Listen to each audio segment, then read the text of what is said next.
Welcome to Duskhaven Sleep Stories, a quiet place where the day gently fades, and soft stories carry you into rest.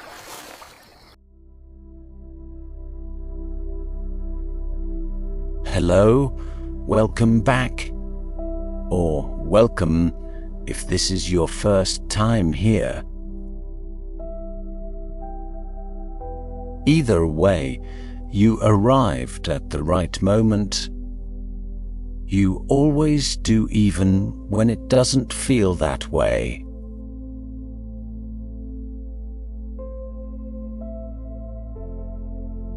Before we begin, just take a moment to notice where you are. Not where you were today, not where you need to be tomorrow. Just here, just now. The surface beneath you, the air around you, the particular quiet of this moment that belongs to no one else but you.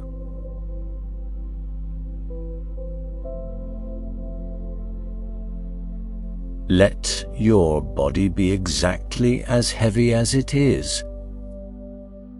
Let your thoughts be exactly as busy as they are, and then simply let them begin to slow. Not by force, only by permission.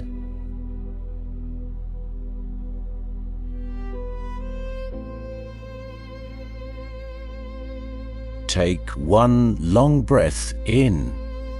Hold it at the top, just for a moment, as if you are holding something fragile and beautiful.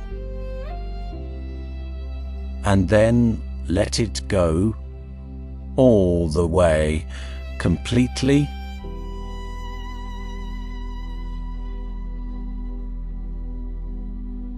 Tonight's story takes you somewhere very still. A temple garden at the edge of morning, where stone paths wind between moss and water, and the petals of cherry blossoms that fell in the night lie scattered like small quiet decisions across the ground. Where the chimes speak only when the wind asks them to. Where everything that is here has learned over a very long time how to simply be here.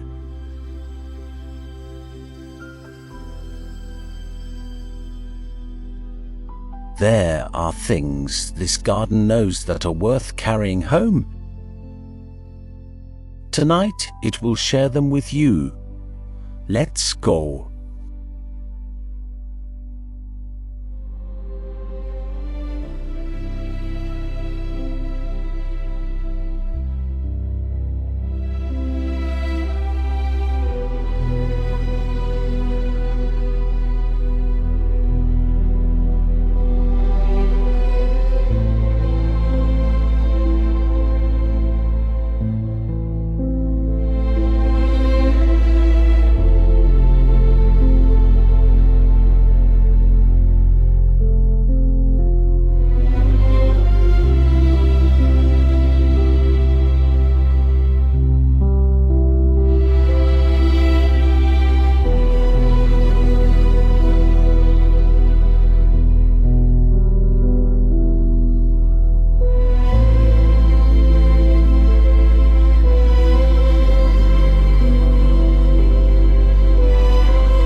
You arrive at the garden gate before the sun. The sky above the temple walls is the color of something between night and day, not quite dark, not yet light. A deep and luminous grey blue that holds both at once. the way a single moment can hold both ending and beginning without contradiction.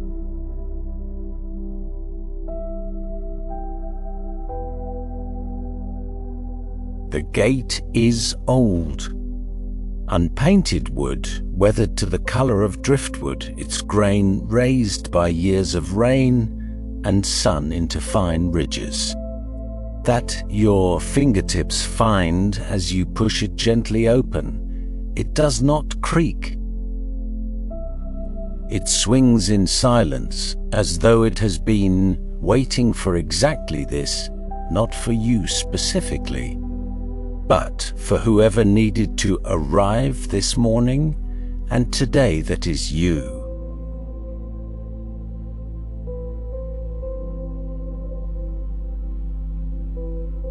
The garden does not ask why you have come. It only opens.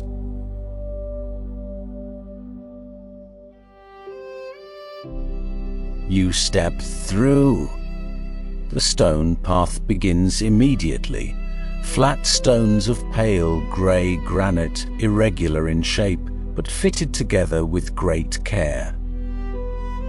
Each one chosen for how it meets the ones beside it, no to the same size, no to the same shade, and yet together forming something unified, something that speaks not of uniformity but of harmony.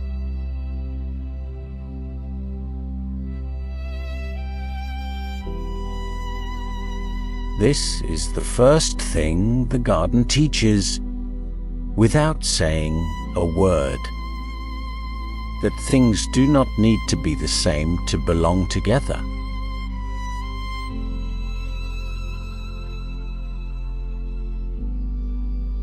The moss between the stones is wet with dew. Each small plant holds its drop of water at its tip, a perfect sphere, barely trembling, catching what little light the pre-dawn sky offers and giving it back magnified, so that the whole path between the stones glitters very faintly, as though the ground itself is quietly celebrating something.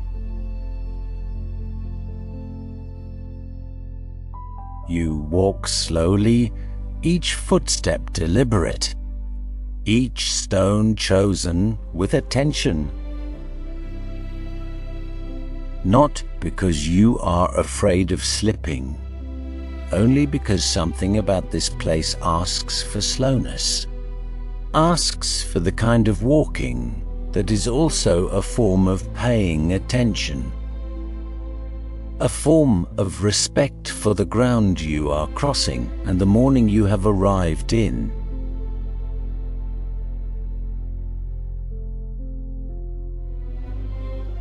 A cherry blossom petal lands on the stone just ahead of your foot. It falls from somewhere above, from one of the 2 cherry trees that stand on either side of the path, their branches arching overhead, their blossoms in their last days now, loosening and falling with every small movement of air. The petal is pale pink, almost white at its center, slightly translucent, and it settles on the wet granite with perfect lightness, without sound.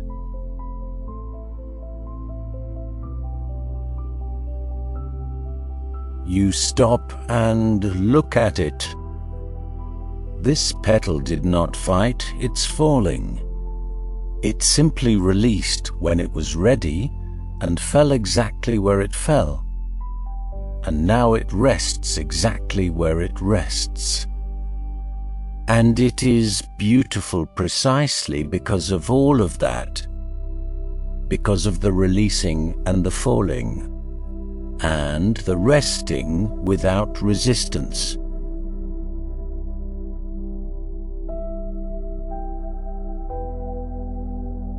You breathe in. The air smells of wet stone and cherry blossom. The particular sweetness of the blossoms, undercut by the mineral coolness of the dew-soaked granite.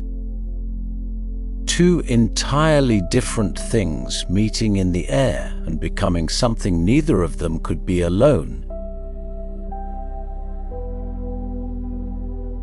You breathe out and you keep walking.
The path curves to the left, and as it curves, the garden opens. Here, away from the cherry trees and the gate, the space is wider, almost garden carefully tended. Its surface as even and as densely green as anything you have ever seen. Not a lawn, nothing so ordinary. The moss here is old, cultivated over decades, each variety chosen for its texture and its color. And together they create a surface of such extraordinary depth and richness that the eye moves across it the way it moves across a painting, finding new detail with every look.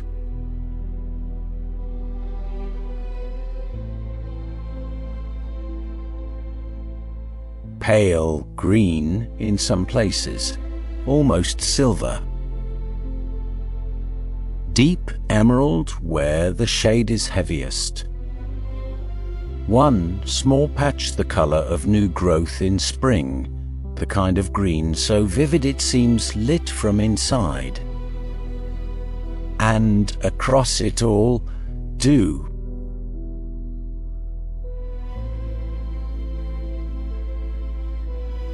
Every moss tip holding its small, perfect, patient drop of water. The whole garden shimmering very faintly in the growing light. A field of gathered dew waiting for the sun that has not yet arrived.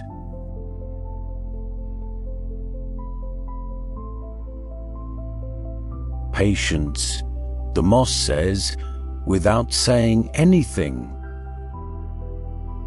I have been growing here for 40 years. The dew comes every morning.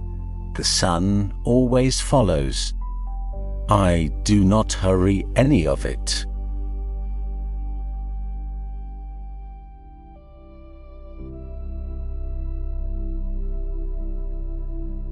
You crouch at the garden's edge and look closely. The individual moss plants are tiny, each one a miniature forest of its own, with its own structure, its own logic, its own small perfection. Together they are something larger. Separately they are each complete.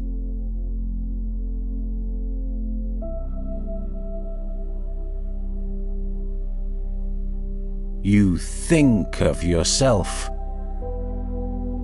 How you are at once a small and singular thing, and also part of something so much larger that its edges are impossible to see. How both of these things are true simultaneously. How neither one cancels the other.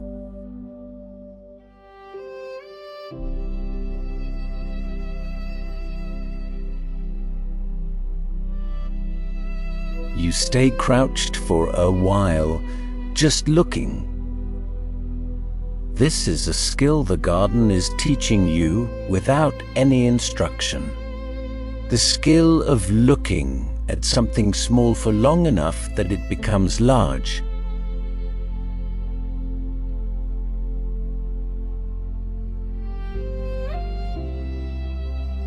At the edge of the moss garden, a stone lantern stands half-covered in lichen, its flame long since extinguished for the morning. Its base has sunk slightly into the earth over the years, tilting it by perhaps 2 degrees from vertical. Not broken, not neglected. Just slowly, patiently becoming part of the ground it stands in.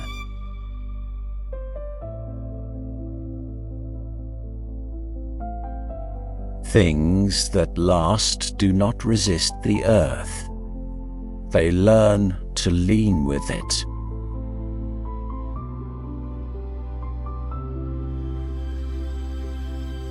You reach out and put your hand on the lantern's stone. It is cool and very slightly rough and absolutely solid. And beneath your palm you feel the depth of it, not just the surface, but the sense of everything behind the surface, all the years of rain and frost and sun that have gone into making this particular stone feel exactly this way under your hand on this particular morning.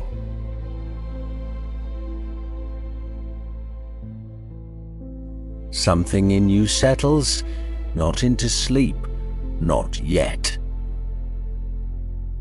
Into something that comes before sleep and makes sleep possible. The particular settling of a person who has stopped trying to be anywhere other than where they are.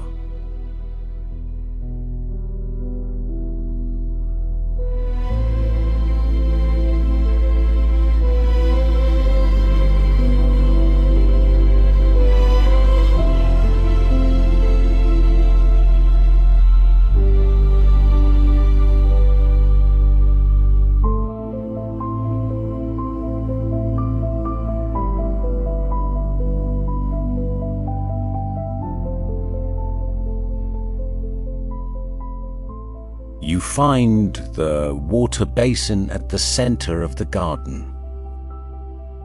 It is a tsukubai, a low stone basin, set close to the ground so that anyone approaching must bow slightly, must lower themselves, must come to the water rather than expecting the water to come to them.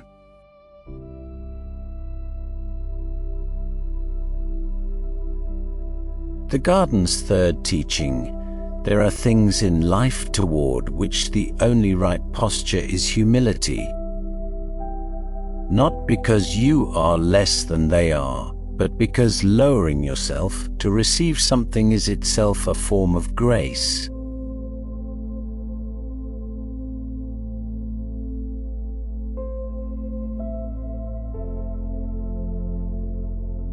The bamboo spout above the basin releases its water in a thin, continuous thread. Not quite a stream, not quite a drip. Something perfectly between the two, a thread of water so clear. It is almost invisible until it meets the surface of the basin and breaks into a small, circular disturbance that spreads and fades, and spreads again with every drop.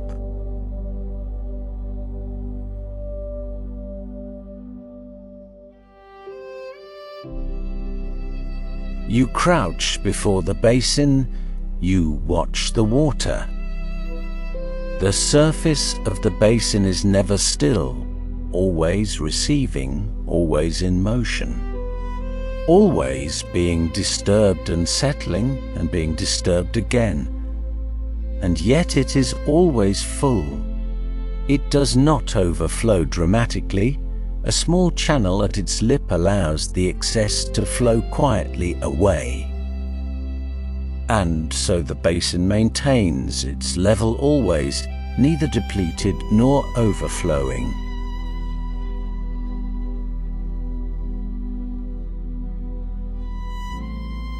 You think of your own life, how it too is always receiving, always overflowing in small ways, always finding its level again.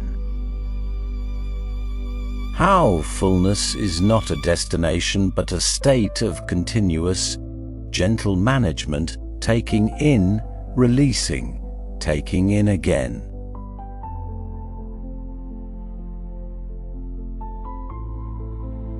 You dip your fingers into the basin. The water is cold, genuinely cold, the cold of mountain water that has traveled a long way to be here, that carries within it the temperature of high places, and dark soil and the slow passage through rock. You leave your fingers in it for a moment, feeling the cold, feeling the current of the falling water against your fingertips from above. Then you withdraw your hand and let the cold air dry it slowly.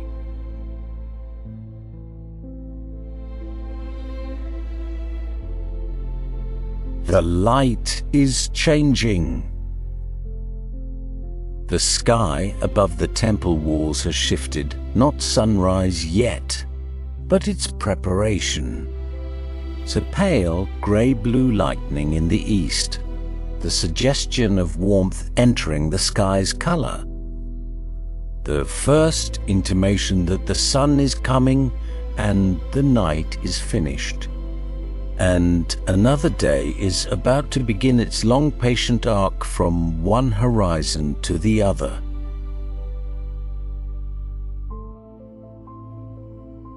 The chimes ring, not because you have done anything, not because of any human action, only because a breath of morning air has moved through the garden, finding the chimes as it passes, asking them to speak.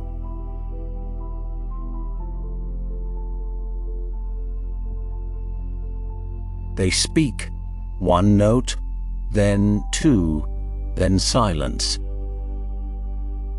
The silence after temple chimes is different from ordinary silence. It is fuller. It has the shape of the sound that preceded it, the way a room retains the feeling of laughter long after the laughing has stopped.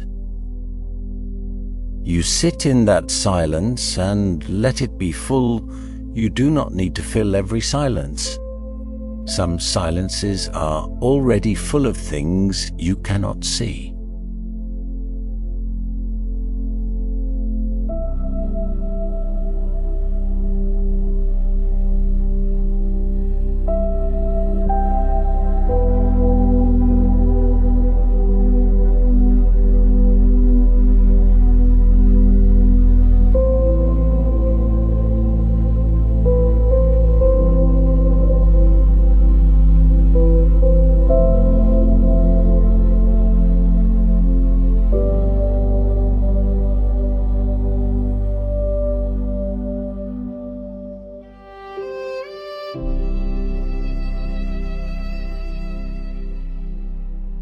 Further along the path, past the moss garden, past the water basin, past a small curved bridge over a shallow pond, where 2 or 3 koi move with the particular slowness of creatures that have nowhere to be, you find the bench.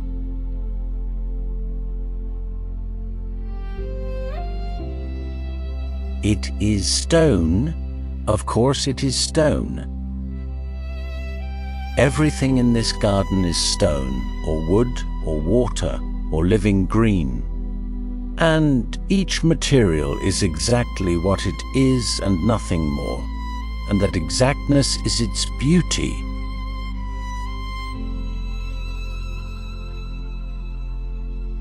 The bench is set against the trunk of a very old pine, a Japanese black pine, its bark deeply furrowed, its branches reaching outward at angles that seem accidental until you look long enough to see their logic.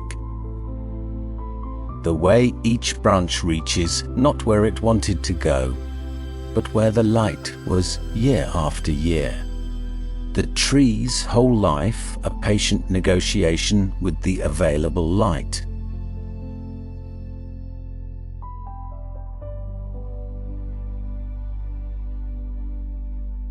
You think of your own life's shape, how it too was formed not entirely by intention, but by what was available, the light that was there, the years that came,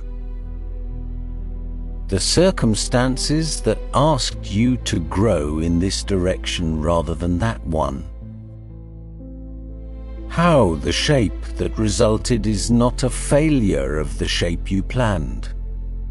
It is the shape of a life lived in actual conditions, and it has its own logic, and it is beautiful in the way that the pine is beautiful, not despite its asymmetry, but because of it.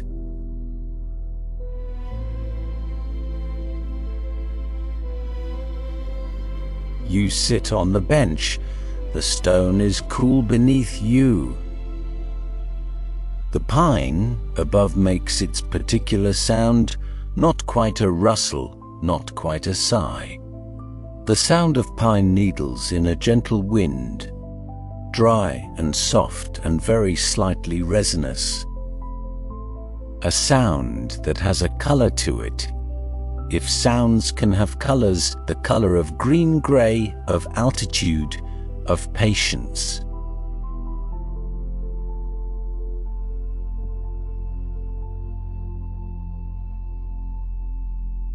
You lean back against the pine trunk. The bark is rough against your spine, each ridge and furrow distinct through your clothing.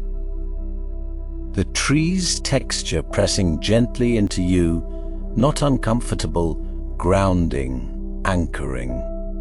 The particular reassurance of leaning against something that does not move.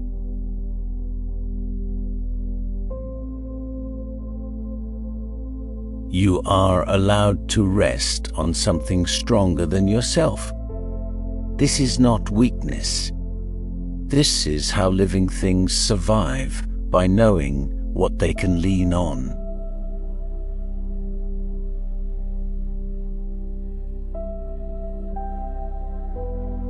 A single cherry blossom petal drifts down from somewhere above and lands in your lap. You pick it up, hold it between 2 fingers. Look at it for a very long time. It is already beginning to brown at one edge, already changing, already in the process of becoming something other than what it was this morning. And yet, right now, in this moment, it is still entirely itself. Still pale pink, still faintly fragrant, still holding, in its thin, translucent structure, the shape of what it was when it opened.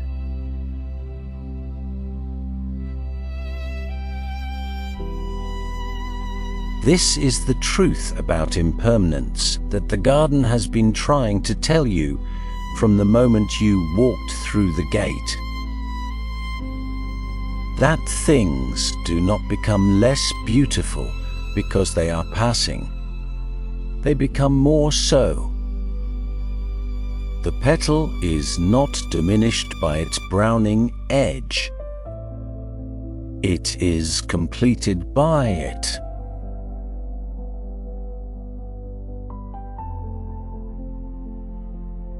You set the petal down gently on the stone beside you. You lean back against the pine. Your eyes close for a moment.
The garden is very still. That particular stillness that comes in the minutes just before sunrise, when the night has fully released and the day has not yet begun, when the world exists for a moment without direction, without urgency, without the weight of being on its way anywhere. Just here. Just now. This is the rarest and most valuable thing the garden offers, and it offers it for free every morning to whoever arrives early enough and quietly enough to receive it. The stillness between what was and what will be. The pause, the breaths, the moment of pure, unaffiliated being. You feel it in your body. The cool stone bench beneath you, the rough pine at your back, the dew-damp air on your face, slightly warmer now as the sun approaches from the east. The smell of wet stone and pine and cherry blossom, all of it together, all of it exactly as it should be.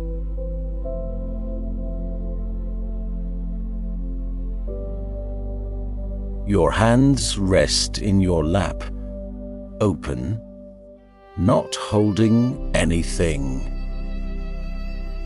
The garden's final teaching, the one it saves for last, the one that can only be received in stillness. You do not always need to be holding something. Sometimes, the most courageous thing a person can do is open their hands and simply let the moment be exactly what it is.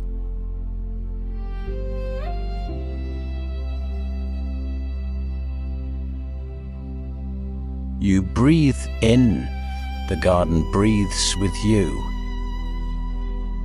You breathe out, the garden breathes with you. One more petal falls. You don't see it, but you hear it. The softest possible sound, less a sound than the suggestion of one. The petal settling onto the stone path nearby, with a weight so small it is indistinguishable from silence. And the chimes ring. Once, one clear, pure note, rising and falling and fading until it is gone and the garden is quiet again and you are still on your bench, still leaning against your pine, still breathing in, out. And the sky above the temple walls is turning, very slowly, the faintest possible rose gold at its eastern edge. The first color of the first light of another day that will ask things of you, but not yet, not yet. Right now there is only this, the stone, the pine, the petal, the breath, the bell, the stillness that holds all of it, and you inside it, exactly as you are, exactly enough.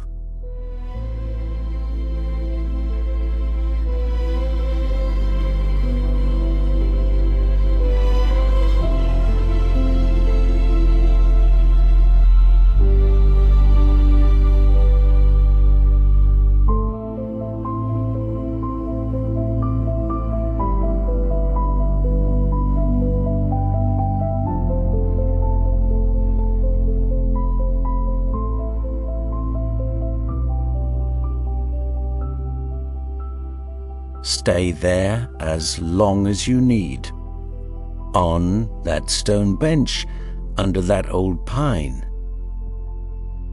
in that garden that has been learning stillness for a very long time and is glad to share it.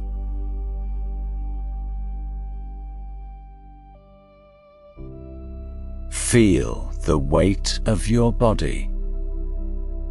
Feel how fully you are held by the surface beneath you, by the quiet around you, by this moment that asks nothing of you except to be in it.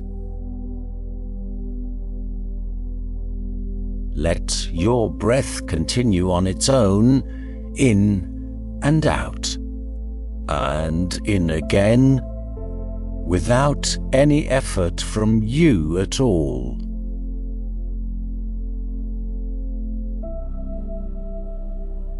The garden knows something worth remembering. That you are enough exactly as you are. That this moment is enough exactly as it is. That rest is not something you earn, it is something you allow, so allow it. Let the chimes fade. Let the petals fall where they fall. Let the dew rest on the moss. Let yourself be held by the stillness. Sleep well.